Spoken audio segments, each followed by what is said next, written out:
Hello, John. Thank you for coming. Hello, Anna. Thank you for having me. Thank you. So, how are you doing? I'm doing wonderful. Yeah? Thank you. Are you busy right now during the pandemic? Very busy, actually. Yeah, there's a lot of projects that are constantly coming out. And Really? Yeah. It's a surprise for Oh, many, yeah. many actresses. Yeah. Actually, not for me, but for many. Yeah. Yeah. Okay. Can you tell about yourself just a little bit? I know that you are John Seal. You have an agency. You have a talent manager company, or how is it correct? Correct me. Yeah, so it's a talent management company. And I am a SAG affiliated. So that means that I have an affiliation with the Screen Actors Guild of America. And what that does is it allows a certain level of transparency for the business, as well as understanding that you need to be connected with larger organizations that work in acting. And every single major motion picture is SAG affiliated. Okay. So I have a few questions for you. And the first question is, what's the difference between talent agent and talent management? And who is more important, actually? Well, I think at the end of the day, the talent manager is more important. Just because normally the talent manager is the person or the group that helps to orchestrate, like a symphony, everyone else in a talent's team. Okay. But the first person that someone really needs is an agent, because the agent is the one that helps them get opportunities to book.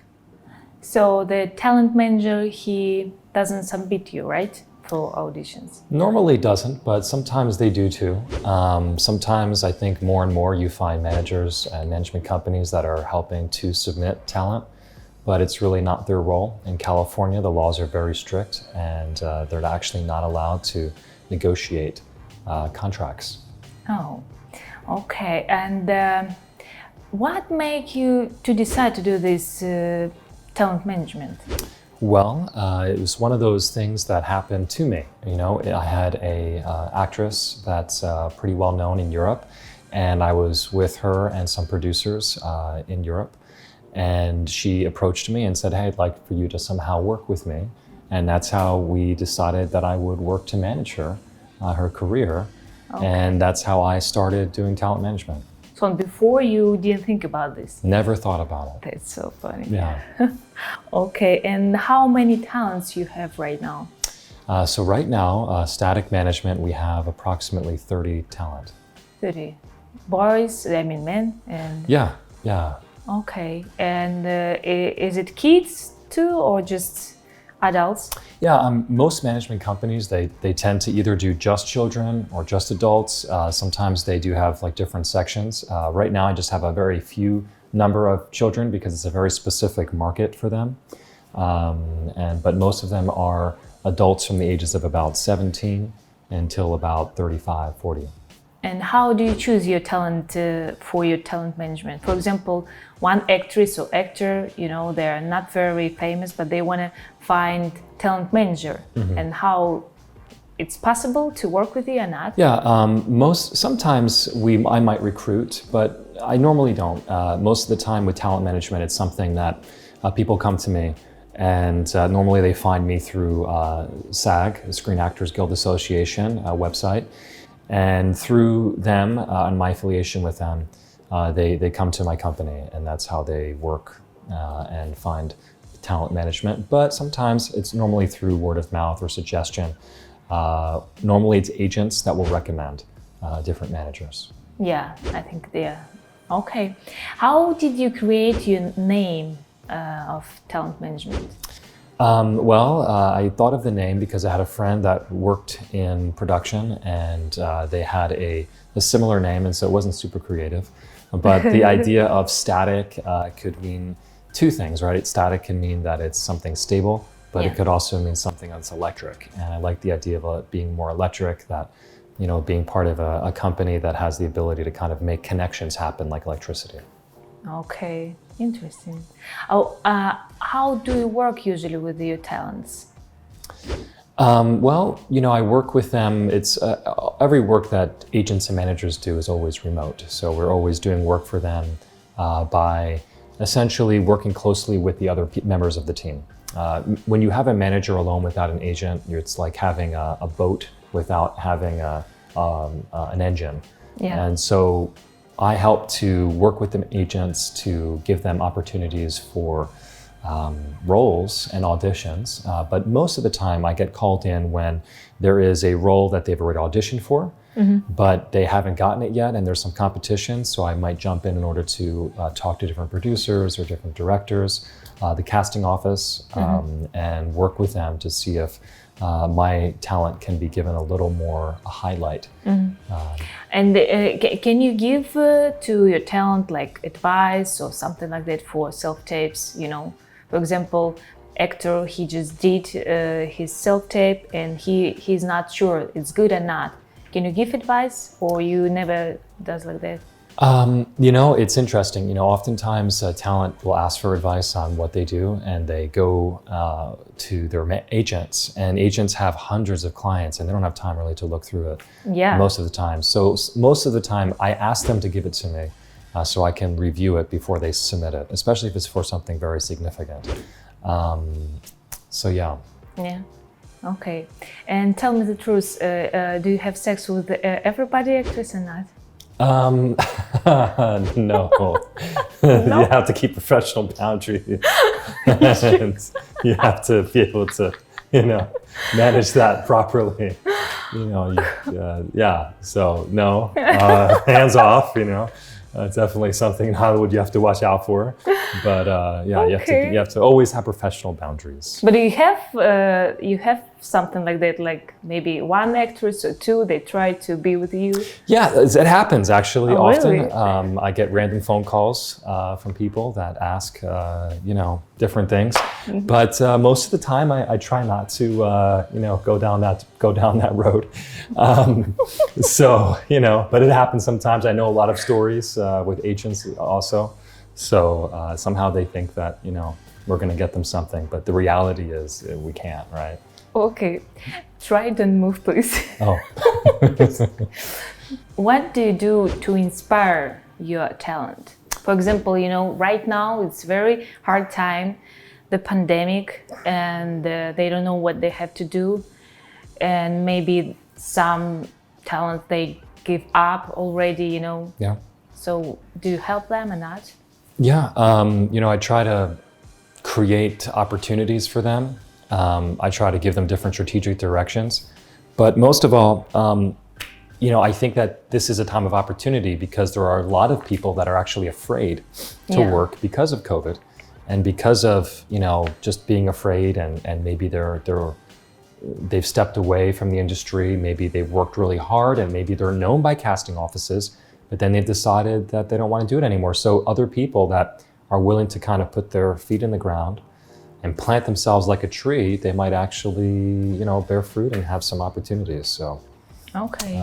Yeah, I understand. yeah, you always have to think positively, right? I think if you're in entertainment and you think like the glass is half empty, then you're probably not going to do really well. You always have to think on a positive, optimistic, hopeful level, even when it seems like there's nothing happening. Yeah, but it's hard right now, you know. Yeah. So, I mean, I had one actor who he was very new and he didn't have any auditions for 3 months. And all of a sudden, he gets 6 auditions and they're all from big roles. And nothing? And he had nothing all before that. Oh my God. So, you know, for months, nothing. And all of a sudden, boom. So you never really know. Yeah, and this is COVID test every time before you go to shoot. It make you stressed too. Yeah. Yeah, I understand. Okay, and how do you feel when you see your talent on the TV, or, for example, your talent just got 6 big opportunity? How do you feel about this? Yeah, I mean, you know, it's a prideful thing, right? I mean, it's always great to know that your talent is wanted, right? Because it means that you've got the right people, you know, that you're around, and that's great. But it also shows that, you know, I can see the progression. So for me, it's not just like, oh, they got it. I can oftentimes see that there's different ways in which they've worked hard, or which they've adjusted themselves, maybe their image, the way they present themselves, and that's actually, it's so amazing how when you change your character, you oftentimes get the roles that you've always wanted. Yeah. It's very interesting. Oh, is it true that you have talent management company not only in California? you have another country too, right? Yes, yes. So I do have an extension in London, and I have some talent there, and they're fantastic, and they have opportunities that I often get here in the U.S. and vice versa. Sometimes some U.S. talent have some opportunities in the U.K. and abroad. So, Okay. yes. And where do you have more work right now? California, I mean, USA or London? I would say it's pretty equal. There's more work here in the U.S. because at least I don't have as many talent in the U.K. as I do in the U.S., so there's more opportunities here. But there is equal opportunity in London right now in the U.K. They are opening up. Okay. And, I got a lot very strange audition, and sometimes I don't know how I should check, is it good or not? How the talent, can be sure that it's very good project. They should send you, or how it works. Yeah, I mean, I think it's great when there's open communication between talent and they're sharing what opportunities come up, because I might be able to intervene to help them maybe negotiate the rates. Yeah. But when you get like an unusual situation where somebody is giving you something that seems odd, then what you probably need to do is just do your own research first. And if it feels weird, then it is weird.